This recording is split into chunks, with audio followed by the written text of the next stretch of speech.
Hey guys, Johnny B here. I'm bringing you episode number 1s where I commemorate the songs atop the Billboard Hot 100, the Billboard Hot 100 Airplay, the Radio and Records chart, and the Billboard Top 40 Mainstream chart. And we're just trucking along in the 90s. And y'all, we have made it to the final number 1 pop hit of the 1990s in the United States. We got there. Now, at the end of this video, please stick around because I do have an important announcement with what I'm going to be doing next. But first, let me bring you Brian McKnight and Back at 1. Now, this was a number 1 hit on the Hot 100 Airplay chart only. It was a number 2 hit on the Billboard Hot 100 and a number 2 hit on the Top 40 Mainstream chart. Now, I love me some Brian McKnight. I think he's a very good-looking guy. He sings really well, and I really love songs like Anytime. That song is just awesome, and I also love One More Try, and I also like that song that he did with Vanessa Williams, Love Is. When it comes to Back at 1, it's a pretty flaccid song.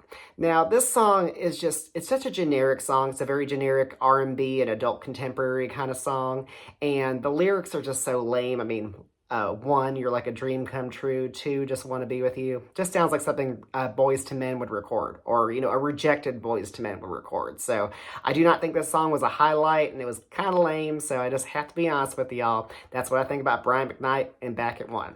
So now let me bring you my important announcement. So I just want to say that I'm just so grateful to all of you for supporting this content. I mean, I just used my phone and just had a few anecdotal stories and just try to represent each song the best I could. So I'm just shocked that it received as many views as it did. So what I'm actually working on for my next project, I did buy a vlogger camera. So I'll be having some updated graphics, and I hope to, you know, incorporate some better sounds and everything into this. So I do want to make it a little more interesting for y'all.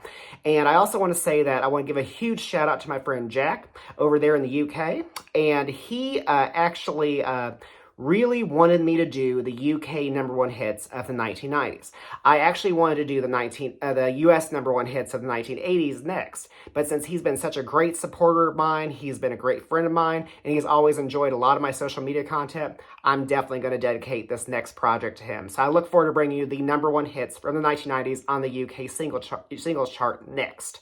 So definitely stay tuned for that. And, you know, it'll be coming soon. I just want to basically learn a few tricks on my camera before I do that. So I'll get to that, I promise. And I just want to say, y'all, this has been so much fun. I'm just so happy I got to do this, because every time that I would see the Billboard Hot 100 represented, I just felt that it was just wrong not to include the Hot 100 Airplay, the Radio and Records chart, and the Top 40 Mainstream chart, because so many of those number 1 hits were far bigger than the ones on the Billboard Hot 100. So I'm happy I was able to actually do this for once. Well, anyway, guys, I look forward to seeing y'all next time. I'm Johnny B, and I'm out. I look forward to seeing you guys. Bye-bye.